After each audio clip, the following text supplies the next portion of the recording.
So guys, let's take a look at what we are going to be expecting for the day on our GBPUSD. So we are going to be doing an in-depth analysis of what GBPUSD is going to be doing. So to those of you that are yet to subscribe to the channel, be it you are new and you've not yet subscribed, make sure you do also click on the subscribe button. Make sure you like, make sure you share, make sure you make your comments, and also make sure you follow the Telegram channel so you don't miss out on any single updates. You will find the links to Telegram in the comment section. Now, pay attention to this movement right here on our GBPUSD. You can see it clearly, right? GBPUSD is on a downtrend. So GBPUSD is very much bearish. So this is one of the reasons why whatever you want to be doing on your GBPUSD, you want to be going in for the sell.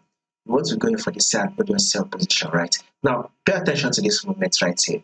This is our trend. Remember, we have three trends in the market. One, it's either market is trending to the upside, or market is literally trending to the downside, right? Which is a downtrend, or market is literally ranging, right? These are the three movements you will most likely find in the market. But when you take a look at this trend right here, it is very clear that GBP is on a ranging market move, right? So this is the movement on GBP USD, right? Market literally rejected from our support level, then it push up to tap our resistance, right? Market also rejected from our resistance and tried to tap our support, right? Market also rejected from the support level and came to tap the resistance, right?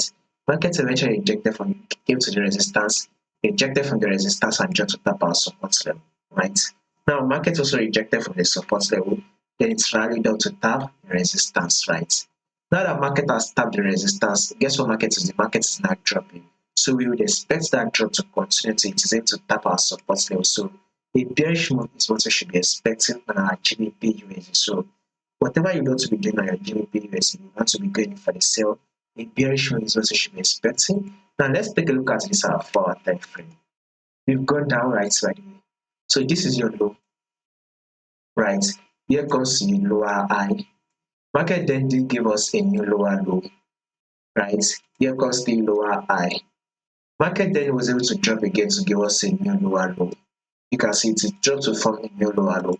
Here comes the lower high.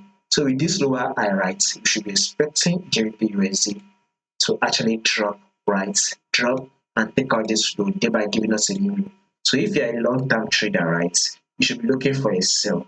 The bearish move is what you should be expecting on your GBPUSD. So be expecting GBPUSD to drop. So if you can go in for the sell on your sell position, that will give you about 100 pips. So more update on this will be covered for you guys. So subscribe in order to find out some updates.